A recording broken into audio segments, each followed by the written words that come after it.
Limits of the Flesh, Chapter 32, Fantasy Fiction by Azazyel. Rias quickly teleported us into my newly made home, and when I asked for a large basement to work on my flesh crafting, Rias most certainly delivered, as it was a massive room the size of a football field, with the roof being more than 50 meters high, and I wondered if the room had spatial magic nonsense, or did they actually dug out such a huge area under the apartment complex I used to live in. What happened to the apartment complex I used to live in? I asked, and Rias smiled as I led the new three girls to a couple of medical benches for people to climb atop and lay down on. I didn't know if you were attached to anyone in the complex, so my family helped resettle them in another nearby complex, with their rent and municipal bills like electricity and water being taken care of for the next 5 years. Rias said proudly, and my face twitched at the casual reminder of how the Gremory family has had millennia to build their wealth and were far richer than any mortal dynasty. I literally never spoke to my neighbors before I got drawn into your sphere of influence. I deadpanned, and Rias only shrugged, probably just chalking it up to doing charity. I shook my head clear of my random thoughts and then slapped the padded table.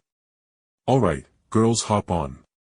I am going to check you for magical maladies, as well as heal any issues you may have that will hinder your potential. I spoke as Yubaluna gracefully walked over and sat on the bench I pointed out. Do I need to remove my dress or anything? She asked softly, and I shook my head but then cocked it to the side as I took her hands into mine, and I could recognize the chemical and electrical signals shooting within her that plainly meant disappointment. Actually, you got a bit of lung damage from all the smoke you inhaled, so excuse me, I said as I let go of her hand and my hand slipped into her wide-open dress to cup one of her large breasts. She literally did have some lung damage, so as she coughed, I fixed up her lungs and I got to play with her large breasts for a minute while I tuned up her body, making its magical flow more efficient, though I didn't give Yubaluna a bloodline, or anything, as she hadn't earned such favor from me. I finally tweaked her nipples, making her yelp in surprise before I gave her a pat on the shoulder. There you go. I fixed up your lungs and helped clear up your magical pathways so you will be able to channel your magic more efficiently. I explained as I helped Yubaluna stand up from the experience of being tuned up, and her nerves were slightly overloaded at the moment. Alright, you two, come on up. You saw I won't bite. I joked to Ni and Lee, who smiled wryly as they both went to sit atop the table, and I hummed as I placed a hand on Lee's bare stomach that she left bare with her low-cut sports bra she was wearing.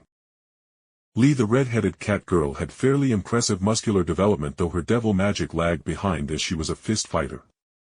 After a moment of hesitation, I shook my head as I began to copy over the Nekashu bloodline from Kaneko and overwrite her lesser Nikomata bloodline. Naya, my body is feeling hot. She muttered, squirming, which made sense as I was greatly increasing her potential life force with her bloodline upgrade. Be a good girl. This is only going to make you better in all ways.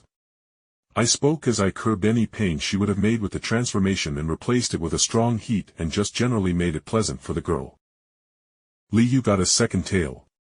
Ni, the blue-haired cat girl, called out excitedly as an extra red fur-coated tail popped up beside her other tail, as she officially became a Nekashu instead of a simple Nikomata.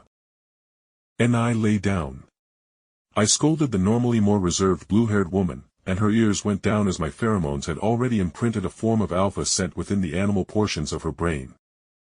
Yes, master. She grumbled as she laid down around her sister almost protectively as I worked on her, but out of the corner of my eye, I saw she was already batting at her sister's two tails with a look of jealousy barely being concealed. Alright, Ni, it's your turn. Lee, I got to tune up your sister, so let go of my hand. I said wryly as Lee was still holding my hand just below her chest. No, your hand is hot. It's like the heated and weighted blanket we were allowed to sleep with on our birthdays. She said dreamily, and I realized maybe pampering these girls into being my loyal pets won't be that difficult at all.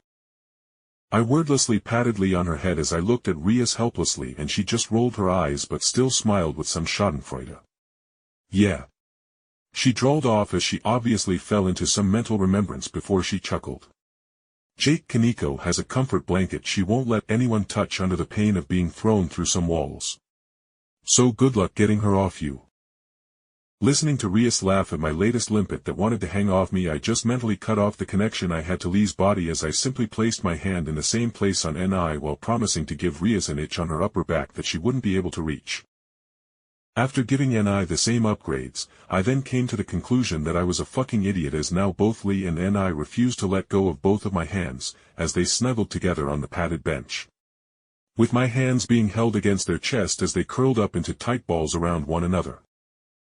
"Okay, you two can just take a nap here then," I said, rolling my eyes as I tripped every chemical cocktail within their brains to send them into a deep sleep that they wouldn't wake up from for a couple hours. Rias then coughed, seeing me pull my hands free of the two catgirls, and she looked to Eubeluna. "You can go retire for now.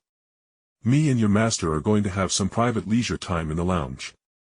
So if we need you, we will call." She all but ordered, and Eubeluna demurely nodded after glancing to me for confirmation, making me subtly nod while feeling happy that she looked to me for what to do, rather than just mindlessly obeying Rias.